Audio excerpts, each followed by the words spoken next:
Hi everyone, in this video we're going to continue with our British Biology Olympiad preparation, specifically looking into biological molecules and carbohydrates as our main focus for this video.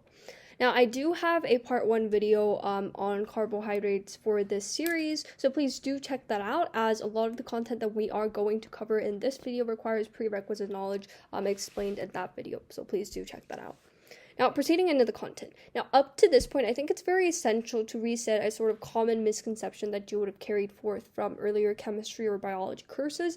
Now, in lower levels, such as IGCSE, molecular orientation was kind of treated as very unimportant as long as we had the same atoms bonded in like the same way. But in IB and biology Olympiad level, it's very important to kind of know that this assumption no longer applies. In carbohydrates, the three-dimensional orientation of the atoms, specifically concerning the hydroxyl group, is very, very important, because two molecules can have the exact same chemical or molecular formula, and the bonds behave really, really differently depending on the spatial arrangement, which is influenced by the orientation of groups such as hydroxyl group.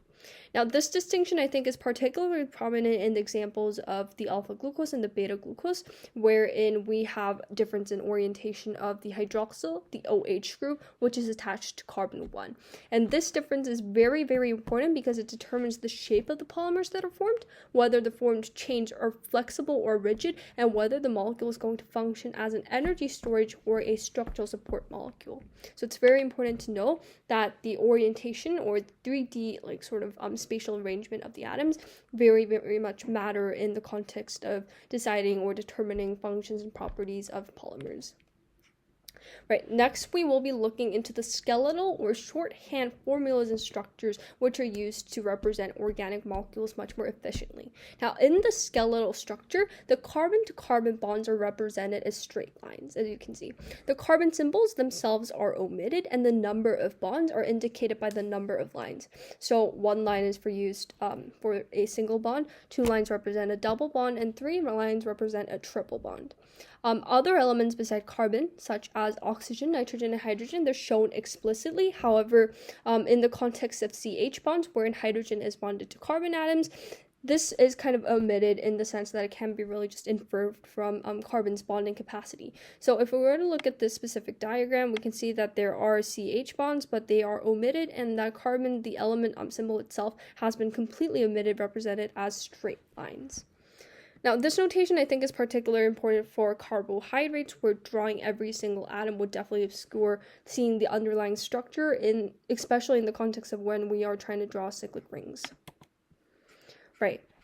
Skeletal formulas can also at the same time convey three-dimensional orientations, and this is very much important for having to analyze the stereochemistry of certain molecules. Different lines indicate the bond formations or the bond directions, wherein these bold solid lines, they represent the bonds projecting out of the page or heading upwards. Dotted lines, in this manner, they represent the bonds projecting into the page or downwards. The normal lines represent that the bonds are lying on the flat 2D plane of the page. And this is very important because it allows us to kind of show the spatial arrangements of the atoms in 2-dimensional diagrams. And especially in the context of carbohydrates, it's very important for identifying whether the hydroxyl group is oriented upwards or downwards, as this is going to affect the bonds that are formed and polymer formation accordingly. Right, so this side we are applying this idea of stereochemistry that we learned earlier on directly onto glucose. Both of the alpha and the beta glucose form 6-membered rings, but they differ on the anomeric carbon or carbon 1. We call carbon 1 anomeric carbon because, as we can see, the orientation of the hydroxyl group is slightly different, hence forming the anomers or the stereoisomers of glucose. Stereoisomers being alpha and beta glucose. Now, in alpha glucose, we can see that the hydroxyl group on carbon 1 is oriented downwards or into the page relative to the plane of the ring. In beta glucose, we can see that it's the opposite. The hydroxyl group on carbon 1 is oriented upwards or out of the page. This is just kind of like a simplification of the relative orientations of the hydroxyl and the hydrogen groups for each of these glucose molecules. This is just going not necessarily in the order of the carbon atoms in the ring, but in just like visual order. So the location of the OH, specifically on carbon 4, we can see that it's going down, but the location of the hydrogen group, which has been omitted because we don't represent CH bonds, it's going upwards. So we do see a little bit of a complementary nature between the orientations or the locations of the OH group and the H group. And we see that it's kind of opposite or complementary to each other because they're attached to the same carbon.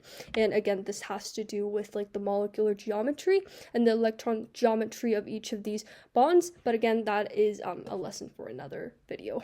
But we can see that in carbon 1, or the anomeric carbon, the location of the hydroxyl group is slightly different.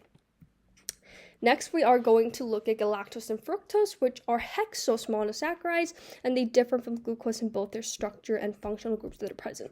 Now, fructose forms a 5-membered ring, and they contain 2 CH2 or OH hydroxymethyl groups, and they're positioned on the opposite sides of the ring, as you can see. This is going to distinguish it from glucose. And in terms of galactose, it forms a 6-membered ring, much like glucose, but it differs in the orientation of the hydroxyl group. Can you see? The orientation of the hydroxyl group on carbon 4 is different in that in glucose, orientation was down, but hydroxyl group's up for galactose on carbon 4, and this makes it a structural isomer of glucose. Alright, and that is it for today. In our next video, we will be exploring other types of monosaccharides and disaccharides as well, and specifically looking to the different types of glycosidic bonds that can form.